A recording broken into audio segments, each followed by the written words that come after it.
എൻ്റെ പേര് നയന. എനിക്കിപ്പം ഏകദേശം 33 വയസ്സുണ്ട്. ഭർത്താവിൻ്റെ പേര് ഭദ്രൻ. ആള് ഒരു കൽക്കത്തയിലൊരു വർക്ക് ചെയ്യുന്നത്. പക്ഷേ കൽക്കട്ടയിലാണ് കമ്പനി എന്നുണ്ടെങ്കിലും ഓൺലൈനായിട്ട് തന്നെ വീട്ടിലിരുന്ന് വർക്ക് ചെയ്താൽ മതി. അതുകൊണ്ട് തന്നെയാണെന്നുണ്ടെങ്കിൽ റിപ്പോർട്ടും കാര്യങ്ങളും മാസാവസാനം അങ്ങനെ സബ്മിറ്റ് ചെയ്ത് കൊടുക്കണം.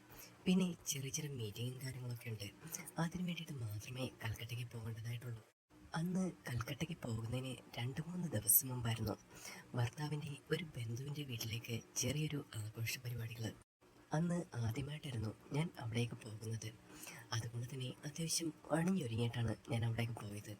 ഞാൻ ഉടുത്തിരുന്നത് ഒരു പളവള മിന്നുന്ന ഒരു സാരിയായിരുന്നു. പിന്നെ അത്യാവശ്യം ഗോൾഡൻ കാര്യങ്ങളൊക്കെ ഇട്ടിട്ടുണ്ട്.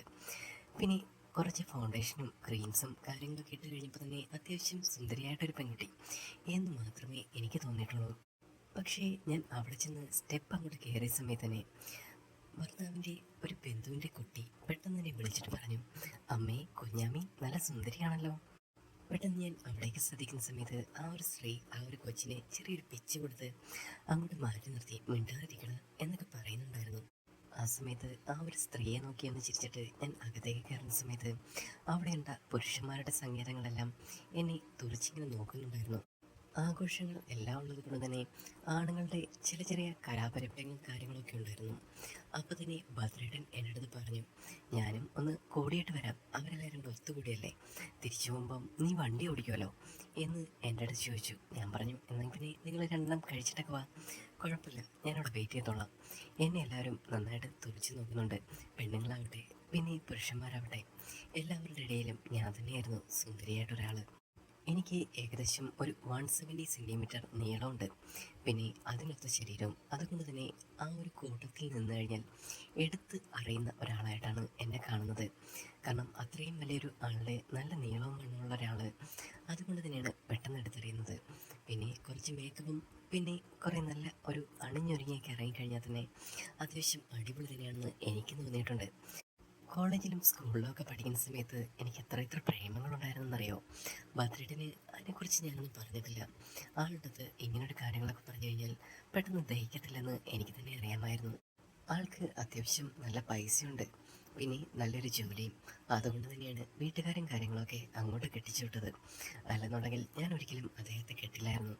കാരണം എനിക്ക് പറ്റിയ ഒരാളല്ല. ഏകദേശം എന്നെക്കാളും കുറച്ചുകൂടെ ഹൈറ്റ് കുറവാണ്. പിന്നെ കുമ്പം പോലൊരു വയറുണ്ട്.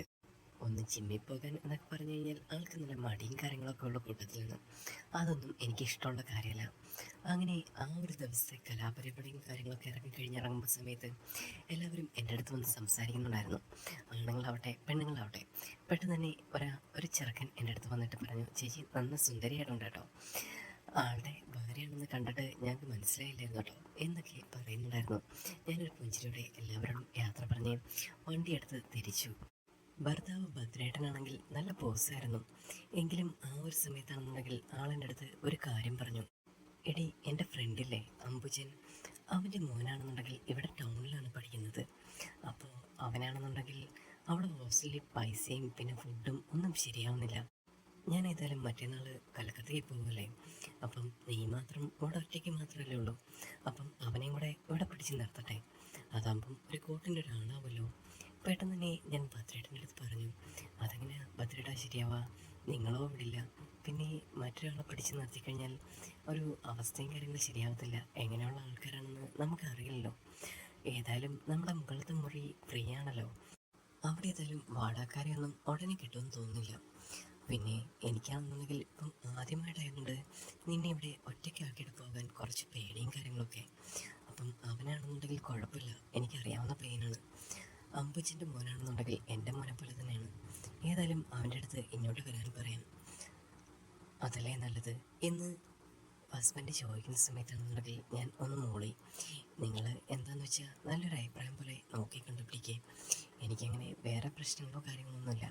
പിന്നെ പോയി കഴിയുമ്പോൾ മിണ്ടാനും പറയാനൊക്കെ ആരെങ്കിലും വേണ്ടേ എന്ന് ഹസ്ബൻഡ് എന്നെ ചോദിച്ച സമയത്ത് ഞാൻ പറഞ്ഞു, എന്നെങ്കിൽ പിന്നെ നിങ്ങളുടെ അഭിപ്രായം പോലെ ചെയ്യിച്ചേട്ടാ. അങ്ങനെ അടുത്ത ദിവസമാണെന്നുണ്ടെങ്കിൽ അവൻ വരുന്നുണ്ടായിരുന്നു. ഏകദേശം 23 വയസ്സ് തോന്നിക്കും. നേരത്തെ പഠിച്ചതും എല്ലാം ഒരു ഗ്രാമത്തിലായിരുന്നു. അതുകൊണ്ട് തന്നെയാണെന്നുണ്ടെങ്കിൽ അതിൻ്റേതായ ഒരു ചെറിയ കുറവും കാര്യങ്ങളൊക്കെ അവനിൽ ഫേസ് ചെയ്യുന്നുണ്ട്. അവനെ കണ്ട സമയത്ത് തന്നെ പെട്ടെന്ന് ഭദ്രേട്ടൻ വിളിച്ചു, അബി വാ, ഇരിക്കും മോനെ. "നയന, ചായ എടുക്ക്" എന്ന് തന്നെ പറഞ്ഞു. ആ സമയം ഞാൻ ഒരു പുഞ്ചിരിയോടെ രണ്ടുപേർക്കും ഉള്ള ചായ എടുത്തുകൊണ്ട് വന്നു. അഭി തൊട്ടടുത്ത സോഫയിലിരിക്കുകയായിരുന്നു. ഭദ്രേട്ടനാണെന്നുണ്ടെങ്കിൽ അവൻ്റെ അടുത്ത് കത്തി വെക്കുന്നുണ്ട്. ഞാൻ അവിടേക്ക് ചെന്ന സമയത്ത് തന്നെ അവൻ എന്നെയൊന്ന് നോക്കി. ശേഷം ഭദ്രേട്ടൻ എന്നെയൊന്ന് നോക്കിയിട്ട് പറഞ്ഞു, "നയന, നീ കണ്ടിട്ടില്ല അവനെ? ഇതാണ് അഭി." അഭിയെ ഒന്ന് വിളിച്ചതിന് ശേഷം എന്നെ ഒന്ന് പരിചയപ്പെടുത്തി. ആ സമയത്ത് തന്നെ നയനേച്ചിയല്ലേ, എനിക്കറിയാം. പെട്ടെന്ന് ഞാനും ഞെട്ടിപ്പോയി. അതേപോലെ തന്നെ ഭദ്രേട്ടനും ഒന്ന് ഞെട്ടിപ്പോയി. "അതെങ്ങനെ നിനക്കറിയാം?" എന്ന് ചോദിച്ച സമയത്ത് തന്നെ അവൻ പറഞ്ഞു, "അത് നിങ്ങളുടെ കല്യാണ ഫോട്ടോയിൽ ഇങ്ങനെ കണ്ടിട്ടുണ്ടായിരുന്നു. വീട്ടിൽ അച്ഛൻ്റെയും അമ്മയുടെ ആൽബത്തിൻ്റെ ആ ഒരു ഫോട്ടോയ്ക്കകത്ത് ഈ ഒരു ഫോട്ടോയും ഇരിക്കുന്നുണ്ടായിരുന്നു. അതാ കണ്ടത്" എന്ന് പറയുന്ന സമയത്ത് ഞങ്ങൾ രണ്ടുപേരും ഒന്ന് ചിരിച്ചു. "ഏതായാലും നിൻ്റെ ഡ്രസ്സും കാര്യങ്ങളൊക്കെ മുറിയിലത്തെ റൂമിൽ വെച്ചാൽ മതി. അവിടെയാണ് നിനക്ക് സൗകര്യവും കാര്യങ്ങളൊക്കെ ഏർപ്പാടാക്കിയിരിക്കുന്നത്. പിന്നെ ഫുഡിൻ്റെ കാര്യങ്ങളും എന്ത് കാര്യത്തിലും നീ മറ്റൊന്നും വിചാരിക്കണ്ട. എന്തിനും നയനയുടെ അടുത്താണെങ്കിലും എൻ്റെ അടുത്താണെങ്കിലും പറഞ്ഞാൽ മതി. ഞാൻ ഏതായാലും ഒരു 2 ആഴ്ച ഇവിടെ കാണത്തില്ല. അപ്പം എന്തെങ്കിലും ആവശ്യമുണ്ടെങ്കിൽ നേരെ തന്നെ നയനയുടെ അടുത്ത് പറയുക. ഇനി നയനയില്ല എന്നുണ്ടെങ്കിൽ നിനക്ക് ഡയറക്റ്റ് എൻ്റെ ഫോൺ നമ്പർ അറിയാമല്ലോ, അതിൽ വിളിക്കാം" എന്ന് ഭദ്രേട്ടൻ അവൻ്റെ അടുത്ത് പറഞ്ഞു. അങ്ങനെ എല്ലാ ഉപദേശങ്ങളും കൊടുത്ത് പിന്നെ മുകളിലത്തെ റൂമും പരിചയപ്പെടുത്തി കൊടുത്തതിന് ശേഷം മാത്രമാണ് അടുത്ത ദിവസം ബാഗും കാര്യങ്ങളും എല്ലാം എടുത്തിട്ട് ഭദ്രേട്ടൻ ഞങ്ങളുടെ രണ്ടുപേരുടെ അടുത്തും യാത്ര പറഞ്ഞ് കൽക്കത്തയിലേക്ക് പോകുന്നത്. ആ സമയമാണെന്നുണ്ടെങ്കിൽ അവൻ്റെ അടുത്ത് ചോദിച്ചു, "ചേച്ചിക്ക് മിസ് ചെയ്യാറില്ലേ?" എന്ന് ചോദിച്ച സമയത്ത് ഞാൻ പറഞ്ഞു, "അങ്ങനെയൊന്നുമില്ല. ഇതെല്ലാം ആലോചിച്ചിട്ട് തന്നെയാണോ കല്യാണം കഴിച്ചത്" എന്ന് പറഞ്ഞുകൊണ്ട് ഞാൻ അടുക്കളയിലോട്ട് ചെല്ലട്ടെ എന്ന് പറഞ്ഞിട്ട് ഞാൻ അവിടെ നിന്ന് പോരുന്നു.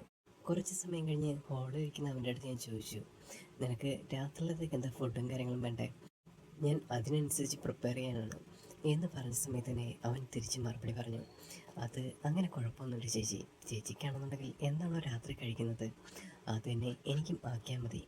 പെട്ടെന്ന് തന്നെ ഞാൻ പറഞ്ഞു, "ഞാൻ എന്തെങ്കിലും സ്മൂത്തിയോ അല്ലെന്നുണ്ടെങ്കിൽ കഞ്ഞിയോ എന്തെങ്കിലും ആയിരിക്കും. കാരണം എനിക്ക് വെയിറ്റ് കുറയ്ക്കാനുണ്ട്. ആ ഒരു കാര്യങ്ങളാണ് മെയിൻ ഫോക്കസ് ചെയ്യുന്നത്. അപ്പം നിനക്ക് എന്തെങ്കിലും സ്പെഷ്യലായിട്ട് ഉണ്ടാക്കി തരണമല്ലോ, അതുകൊണ്ട് ചോദിച്ചു എൻ്റെ കുട്ടി" എന്ന് ചോദിച്ച സമയത്ത് തന്നെ അവൻ പറഞ്ഞു, "എനിക്കും എങ്ങനെ കഞ്ഞിയോ കാര്യങ്ങളോ മതി ചേച്ചി" എന്ന് മാത്രം അവൻ മറുപടി പറഞ്ഞു. ആവശ്യത്തിന് മാത്രം സംസാരിക്കുന്ന ഒരു ചെറുക്കൻ. അത് തന്നെയായിരുന്നു അവൻ്റെ ഏറ്റവും വലിയ ഒരു ക്വാളിറ്റിയായിട്ട് എനിക്ക് തോന്നിയത്. അന്നത്തെ ദിവസം അവനങ്ങനെ പറഞ്ഞെങ്കിലും ഞാൻ ചപ്പാത്തിയും പിന്നെ കുറച്ച് കറിയും ഉണ്ടാക്കി കൊടുത്തു. പിന്നെ കഴിക്കാനായിട്ട് ഞാൻ കഴിക്കുന്നതിനകത്ത് നിന്ന് കുറച്ച് ഫ്രൂട്ട്സും കാര്യങ്ങളും എടുത്ത് മാറ്റി കട്ട് ഫ്രൂട്ട്സ് ആയിട്ട് അവന് കൊണ്ടുപോയി കൊടുത്തു. ഇത് 2 കാര്യങ്ങളായിരുന്നു ഞാൻ ചെയ്തത്. അതിനുശേഷം എനിക്ക് കുടിക്കാനുള്ള വെള്ളം എടുത്ത് ഞാൻ മുറിയിൽ പോയി നന്നായിട്ട് കിടന്നുറങ്ങി. അടുത്ത ദിവസം രാവിലെ എഴുന്നേൽക്കുന്ന സമയത്ത് എനിക്ക് നല്ല ക്ഷീണം ഉണ്ടായിരുന്നു. എന്തോ നന്നായിട്ട് വെള്ളം കുടിക്കാൻ തോന്നുന്നു. അടുത്തിരുന്ന വെള്ളം ഞാനെടുത്ത് കുടിച്ചതിന് ശേഷം എഴുന്നേറ്റു. ശേഷം ഇട്ടിരുന്ന ഡ്രസ്സ് ഊരി മാറ്റിയതിന് ശേഷം ഒന്ന് കുളിക്കാനായിട്ട് കയറി. കുളി കഴിഞ്ഞ് ഒരു പിങ്ക് മാക്സി ഇട്ടുകൊണ്ടാണ് ഞാൻ പുറത്തേക്ക് ഇറങ്ങുന്നത്. ആ ഒരു സമയത്ത് അടുക്കളയിൽ പോയി ആ ചിക്കൻ എന്തെങ്കിലും ഉണ്ടാക്കി കൊടുക്കണം എന്നൊരു ചിന്തയായിരുന്നു. രാവിലെ ചെന്നിട്ട് കാപ്പി വെച്ചു. ശേഷം ചായയും. അത് കഴിഞ്ഞതിന് ശേഷം ചിക്കനെ ഞാൻ കൊണ്ടുപോയി കൊടുത്തു. അതൊക്കെ ഇഷ്ടമാകുമോ എന്നെനിക്കറിയില്ല. ഏതായാലും ബർത്ത്ഡേൻ്റെ ഫ്രണ്ടിൻ്റെ മോനല്ലേ, അങ്ങനെയുള്ള കാര്യങ്ങളെല്ലാം ട്രീറ്റ് ചെയ്യണമല്ലോ, അതെല്ലാം ചിന്തിച്ചാണ് ഞാൻ അവിടേക്ക് കൊണ്ടു കൊടുത്തത്. ഭക്ഷണം കൊണ്ടുപോയി കൊടുത്തതിന് ശേഷം ഞാൻ പുറത്തേക്ക് നോക്കി. ഇന്ന് നല്ല വെയിലും കാര്യങ്ങളൊക്കെ ഉണ്ട്. എന്തൊക്കെയായാലും തുണിയും കാര്യങ്ങളും ഇന്ന് കഴുകിയിട്ട് കഴിഞ്ഞാൽ നന്നായിട്ട് ഉണങ്ങിക്കിട്ടും. കുറേ തുണി മുഷിഞ്ഞ് കിടക്കുകയാണ്. അതെല്ലാം ഒന്ന് കഴുകണം എന്ന് വിചാരിച്ചതിന് ശേഷം ഞാൻ മുറിയിലേക്ക് പോയി. അവൻ ഭക്ഷണം കഴിക്കുകയായിരുന്നു. ശേഷം ഞാൻ ഒരു കൂടയിലാക്കി ആ ഒരു ഡ്രസ്സും കാര്യങ്ങളും കയറ്റി വെച്ച് എടുത്തുകൊണ്ട് നേരെ വാഷിംഗ് മെഷീനിൽ കൊണ്ടുവന്നപ്പം അവിടെ കറണ്ടില്ല. ആകെ കഷ്ടമായി. ഇന്നാണ് നല്ലൊരു വെയിൽ വന്ന സമയം. ഇന്ന് എന്തൊക്കെയാലും കഴുകിയിട്ടില്ലെങ്കിൽ പിന്നെ ഉണങ്ങിക്കിടത്തില്ല. എല്ലാം മുഷിച്ച തുണിയാണ്. ഇനി കറണ്ട് വരുന്നവരെ നോക്കിയിരുന്നു കഴിഞ്ഞാൽ എന്തൊക്കെയാലും ഇന്നത്തെ കാര്യങ്ങളൊന്നും നടക്കില്ല. ഞാൻ നേരെ ആ ഒരു കാര്യങ്ങളും ബക്കറ്റ് എടുത്തുകൊണ്ട് ആ ഒരു കല്ലിൻ്റെ അരികിലേക്ക് പോയി. കുറേ കാലമായി ആ ഒരു കല്ലും കാര്യങ്ങളൊക്കെ ഒന്ന് യൂസ് ചെയ്തിട്ട്. ഭദ്രേട്ടനുള്ള സമയത്താണെന്നുണ്ടെങ്കിൽ ഒന്നെങ്കിൽ ഭദ്രേട്ടൻ അലക്കും, അല്ല എന്നുണ്ടെങ്കിൽ ഞാൻ വാഷിംഗ് മെഷീനകത്തിട്ടാണ് അലക്കാറും കാര്യങ്ങളൊക്കെ. ഇന്ന് അതൊരു പ്രശ്നമായിട്ട് എനിക്ക് തോന്നി. ഒറ്റയ്ക്ക് നിന്ന് എല്ലാം ചെയ്യണമല്ലോ എന്നൊക്കെ വിചാരിച്ചതിന് ശേഷം ഞാൻ അതെല്ലാം എടുത്തു വെച്ചു. എൻ്റെ വീടിൻ്റെ ഒരു പ്രത്യേകത എന്ന് വെച്ചാൽ തൊട്ടും അടുത്തെല്ലാം ഒരു റബ്ബർ തോട്ടങ്ങളും കാര്യങ്ങളൊക്കെ തന്നെയാണ്. അടുത്തെങ്ങും വീടുകളോ ഒന്നും തന്നെയില്ല. ഒന്ന് നിലവിളിക്കണമെന്ന് തോന്നിക്കഴിഞ്ഞാൽ പോലും ഒറ്റ മനുഷ്യന്മാർ വരില്ല. അത്രത്തോളം പ്രൈവസിയിലാണ് ആ ഒരു വീട് സെറ്റാക്കി വെച്ചേക്കുന്നത്. പിന്നെ രണ്ടാമത്തെ ഒരു കാര്യം എന്ന് വെച്ച് കഴിഞ്ഞാൽ ഓരോ വീടുകളും അകൽച്ചയിലാണ്. ഒരു വീട് കഴിഞ്ഞാൽ ഏകദേശം 1 കിലോമീറ്റർ കഴിയണം അടുത്ത വീട് കാണണമെന്നുണ്ടെങ്കിൽ. അങ്ങനെ ഒരു പ്ലേസിലായിരുന്നു എൻ്റെ വീടും കാര്യങ്ങളൊക്കെ. എൻ്റെ വീടെന്നല്ല, കെട്ടിച്ചു കൊണ്ടുവന്ന ഭർത്താവിൻ്റെ വീട്. ഞാൻ ചുറ്റും നോക്കി. എല്ലായിടത്തും നല്ല കാട് പോലെ കിടക്കുകയാണ്. ആ സമയമാണെന്നുണ്ടെങ്കിൽ ബക്കറ്റിൽ മുക്കി വെച്ചിരുന്ന സോപ്പ് വെള്ളത്തിൽ നിന്നും ഒരു തുണിയെടുത്ത് ഞാൻ അലക്കാൻ തുടങ്ങി. ഞാൻ വളരെ കാര്യമായിട്ട് നിന്നലക്കുകയാണ്.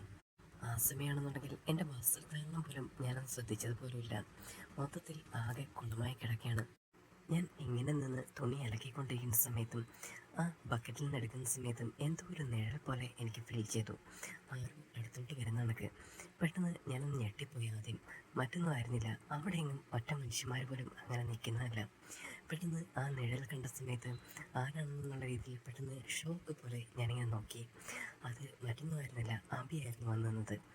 പെട്ടെന്ന് അവനായിരുന്നു എന്ന് വിചാരിച്ചപ്പോൾ എൻ്റെ നെഞ്ചിൽ ഒരു തീ ഇങ്ങനെ പാളിപ്പോയതെന്ന് എനിക്ക് തോന്നിപ്പോയായിരുന്നു. ഞാൻ അവൻ്റെ അടുത്ത് ചോദിച്ചു, എന്താ നീ ഇങ്ങനെ ഇവിടെ നിൽക്കുന്നത്, പഠിക്കാനൊന്നുമില്ലേ എന്ന് ചോദിച്ച സമയത്ത്, ചേച്ചി ഇവിടെ കിടന്ന് കഷ്ടപ്പെടുകയല്ലേ, അപ്പം എന്തെങ്കിലും ഒന്ന് സഹായിക്കാം എന്ന് വിചാരിച്ചിട്ടാണ് ഇങ്ങോട്ട് വന്നത് എന്ന് പറയുന്ന സമയത്ത് ഞാൻ പറഞ്ഞു, സഹായമൊന്നും വേണ്ട, നീ പോയിരുന്ന് പഠിക്കാൻ നോക്ക്, നിനക്കാണെങ്കിൽ ഒരുപാട് പഠിക്കാനുണ്ടെന്നാണ് ഭദ്രേട്ടൻ പറഞ്ഞത്. അങ്ങനെ പറഞ്ഞ സമയത്ത് തന്നെ അവൻ പറഞ്ഞു, എപ്പോഴായിരുന്നു പഠിച്ചു കഴിഞ്ഞാൽ തന്നെ ബോറടിക്കും ചേച്ചി, എന്തെങ്കിലുമൊക്കെ നമുക്ക് സംസാരിക്കാൻ ഇഷ്ടമുള്ള കാര്യങ്ങൾ സംസാരിക്കുമ്പോഴല്ലേ നമുക്കൊരു എൻ്റർടൈൻമെൻറ്റ് കാര്യങ്ങളൊക്കെ തോന്നത്തുള്ളൂ എന്ന് പറഞ്ഞ് അവനെങ്ങനെ തമ്പടിച്ച് നിന്നു. ആ സമയത്താണെന്നുണ്ടെങ്കിൽ അവനെന്നെ തുറച്ച് നോക്കുന്നുണ്ടായിരുന്നു. ഞാൻ ഒരു പുഞ്ചിരിയുടെ ബാക്കിയുള്ള തുണികളും കഴുകാനായിട്ട് ഇങ്ങനെ പോകുന്ന സമയത്ത് അവൻ പെട്ടെന്ന് എൻ്റെ അടുത്ത് ചോദിച്ചു, ചേച്ചിക്കിപ്പം എത്ര ഏജുണ്ട്? ഞാൻ പറഞ്ഞു, നീ എന്തിനാ എൻ്റെ ഏജും കാര്യങ്ങളൊക്കെ അന്വേഷിക്കുന്നത്? അല്ല, മറ്റൊന്നും കൊണ്ടല്ല, ചേച്ചിക്ക് ആ ഒരു നല്ല ഏജ് ഡിഫറൻസ് ഉണ്ട് നിങ്ങൾ തമ്മിലെന്ന് എനിക്ക് തോന്നിയിട്ടുണ്ട്. കാരണം ഭദ്രേട്ടൻ്റെ മുടിയും കാര്യങ്ങളൊക്കെ നരച്ചിരിക്കുകയാണ്. പിന്നെ നിങ്ങളുടെ കല്യാണ ഫോട്ടോ ഞാൻ ചെക്ക് ചെയ്ത് നോക്കിയായിരുന്നു, അതിലും ചേച്ചിയെ കാണാൻ ഭയങ്കര സുന്ദരിയാണ്. പക്ഷേ ഭദ്രേട്ടനാണെന്നുണ്ടെങ്കിൽ ചേച്ചിയുടെ അടുത്ത് പോലും വരാൻ പറ്റുന്നില്ല. അപ്പോൾ അവൻ തന്നെ എൻ്റെ അടുത്ത് ചോദിച്ചു, ഭദ്രേട്ടൻ നന്നായിട്ട് കുടിക്കുന്ന ആളാണല്ലേ, എനിക്കിങ്ങനെ ഫീൽ ചെയ്തിട്ടുണ്ട്, അതായിരിക്കും അത്രയും ഏജ് തോന്നിക്കുന്നത് എന്ന് അവൻ തന്നെ പറയുന്നുണ്ട്. ഞാൻ പറഞ്ഞു, നീ അതൊന്നും ചിന്തിക്കണ്ട, നീ എന്തിനാണോ വന്നത് ആ ഒരു കാര്യങ്ങൾ നടത്താൻ നോക്ക്, പഠിക്കാൻ വന്നതാണെന്നുണ്ടെങ്കിൽ അത് പഠിക്കാൻ നോക്ക് എന്ന് ഞാൻ ഒരു താക്കീത് പോലെ അവൻ്റെ അടുത്ത് പറഞ്ഞു.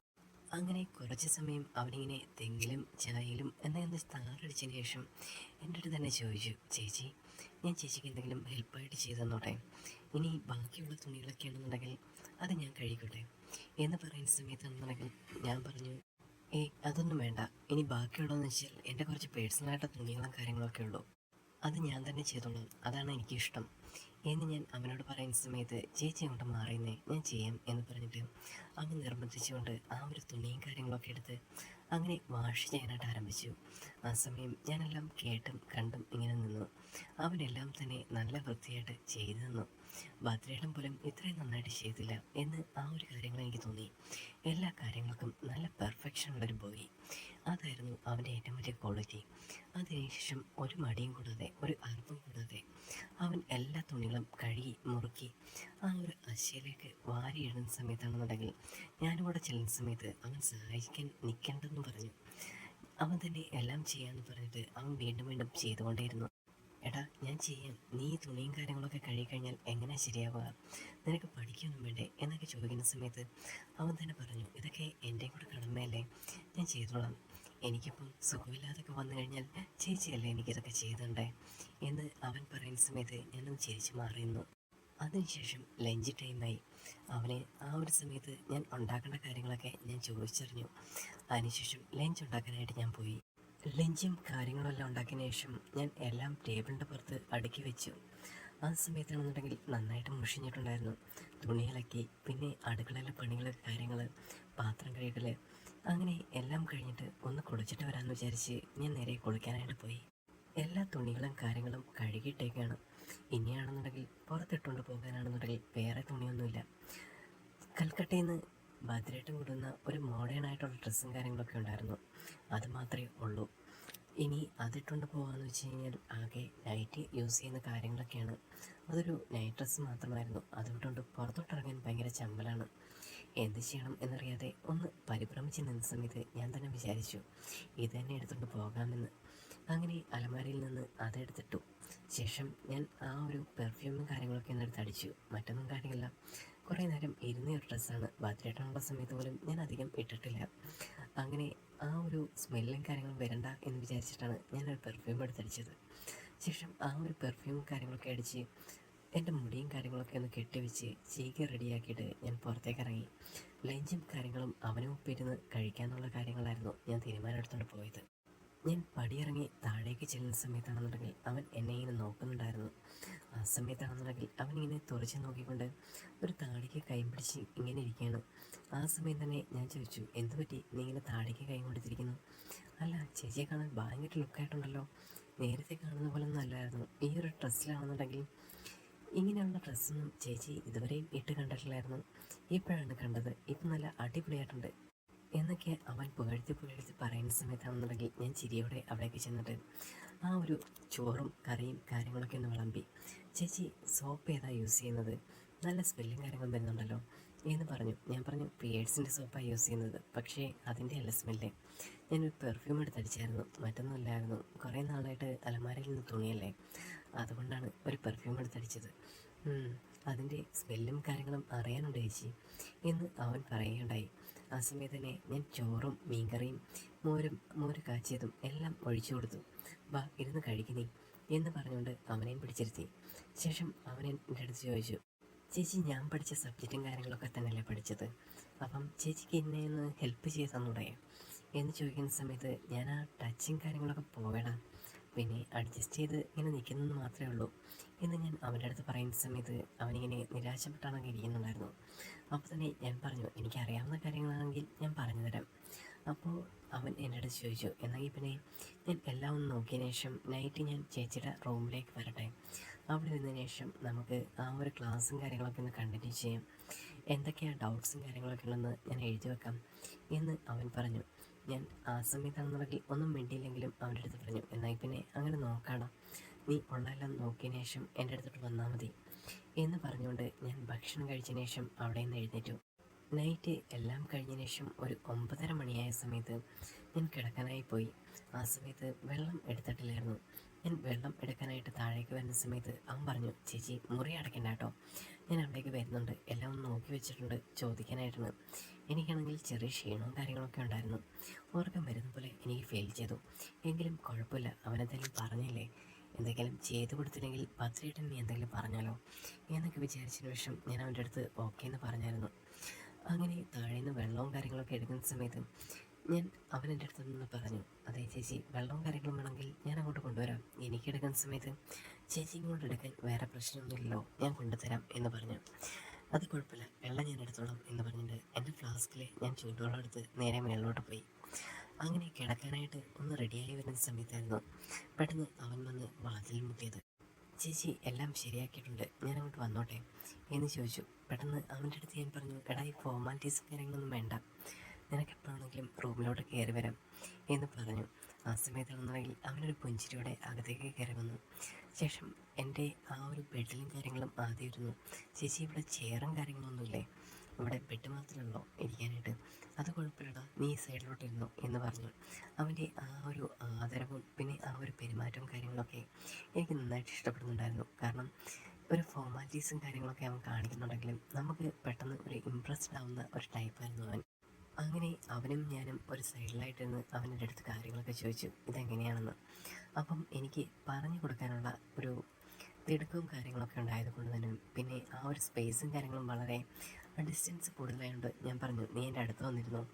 അങ്ങനെ ഞാനും അവനും ആ ഒരു കട്ടിലിൻ്റെ ആ ഒരു പടിയിൽ ഇങ്ങനെ ചാരിയിരിക്കുകയാണ്.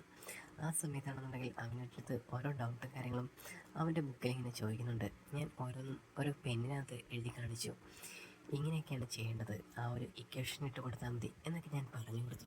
അവനെല്ലാം നന്നായിട്ട് മനസ്സിലാക്കിയെടുക്കുമെന്ന് എനിക്ക് തോന്നി. ആ സമയത്ത് തന്നെയാണെന്നുണ്ടെങ്കിൽ അവൻ ചോദിച്ചു, ചേച്ചി ഈ ഒരു പ്രോബ്ലംസ് എങ്ങനെയാണ് സോൾവ് ചെയ്യുക? പെട്ടെന്ന് തന്നെ അവൻ്റെ കയ്യിൽ നിന്ന് ഞാൻ ആ ഒരു പുസ്തകവും കാര്യങ്ങളൊക്കെ ആണെന്നുണ്ടെങ്കിൽ ഞാനിങ്ങനെ വായിച്ചു. ആ സമയത്താണെന്നുണ്ടെങ്കിൽ അവൻ്റെ കാലിൽ എൻ്റെ ആ ഒരു വിരലിൻ്റെ നഖം കൊണ്ടു. അപ്പോൾ തന്നെ ഞാൻ അവൻ്റെ അടുത്ത് പറഞ്ഞു, എടാ സോറി കേട്ടോ, ഞാൻ അറിയാതെ തൊട്ടുപോയതാണ് എന്ന് പറഞ്ഞു. ആ സമയത്ത് തന്നെ അവൻ പറഞ്ഞു, കുഴപ്പമില്ല ചേച്ചി, ഇതൊന്ന് പറഞ്ഞു തന്നാൽ മതി, എങ്ങനെയാണെന്ന് വെച്ച് കഴിഞ്ഞാൽ അതാണ് ഏറ്റവും ഇമ്പോർട്ടൻ്റ് ആയിട്ടുള്ള കാര്യം. അങ്ങനെ ഓരോന്നോരോന്നും ഞാനിങ്ങനെ പറഞ്ഞു കൊടുത്തു, എങ്ങനെ ചെയ്യണം എന്നൊക്കെയുള്ള കാര്യങ്ങളൊക്കെ അവനെല്ലാം നന്നായിട്ട് കേട്ടു. അങ്ങനെ എല്ലാ ഒരു പ്രോബ്ലംസും കാര്യങ്ങളൊക്കെ ചെയ്ത് കഴിഞ്ഞ സമയത്താണെന്നുണ്ടെങ്കിൽ പെട്ടെന്ന് അവൻ എൻ്റെ അടുത്ത് ചോദിച്ചു, ഇനി ബർത്ത്ഡേയിലും വരാൻ ഇനി 3 ദിവസം കൂടില്ലേ, ആ സമയത്താണെങ്കിൽ ചേച്ചിക്ക് ബോറടിക്കുന്നില്ലേ എന്ന് ചോദിച്ചപ്പോൾ ഞാൻ തന്നെ പറഞ്ഞു, ബോറിംഗ് ഒക്കെ ഉണ്ട്, പിന്നെ ഇങ്ങനെ അഡ്ജസ്റ്റ് ആയിട്ട് പോകുന്നു എന്ന് പറഞ്ഞു. ഞാൻ ഈ ഇടയ്ക്കിടയ്ക്ക് നൈറ്റ് ഇങ്ങോട്ട് വരാം ചേച്ചി, ചേച്ചിക്ക് എന്തെങ്കിലുമൊക്കെ ഒരു കമ്പനി തരികയാണെന്നുണ്ടെങ്കിൽ ആ ഒരു ബോറടിയും കാര്യങ്ങളൊന്നും ഉണ്ടാവത്തില്ലല്ലോ എന്നവൻ എൻ്റെ അടുത്ത് പറഞ്ഞു. ഞാൻ പറഞ്ഞു, അത് കുഴപ്പമൊന്നുമില്ല, നീ നിൻ്റെ സമയം പോലെ വന്നാൽ മതി എന്ന് പറഞ്ഞു കഴിഞ്ഞ ശേഷമാണെന്നുണ്ടെങ്കിൽ അവനാണെന്നുണ്ടെങ്കിൽ ആ ഒരു ഡൗട്ട്സും കാര്യങ്ങളും ക്ലിയർ ചെയ്ത് പുറത്തേക്ക് ഇറങ്ങി. അങ്ങനെ ഈ ഒരു കഥയുടെ ആദ്യ ഭാഗം അവസാനിച്ചിരിക്കുന്നു. ഇനി ഈ ഒരു ഭാഗത്തിൻ്റെ രണ്ടാം ഭാഗം വേണമെന്നുണ്ടെങ്കിൽ നിങ്ങൾ കമൻറ്റ് ചെയ്യണം കേട്ടോ. അപ്പോൾ നമുക്കിനി വീണ്ടും കാണാം. സ്റ്റോറി ഇഷ്ടപ്പെട്ടു കഴിഞ്ഞാൽ ലൈക്ക് ചെയ്യുക, സബ്സ്ക്രൈബ് ചെയ്യുക, കമൻറ്റ് ചെയ്യുക കേട്ടോ. Bye bye.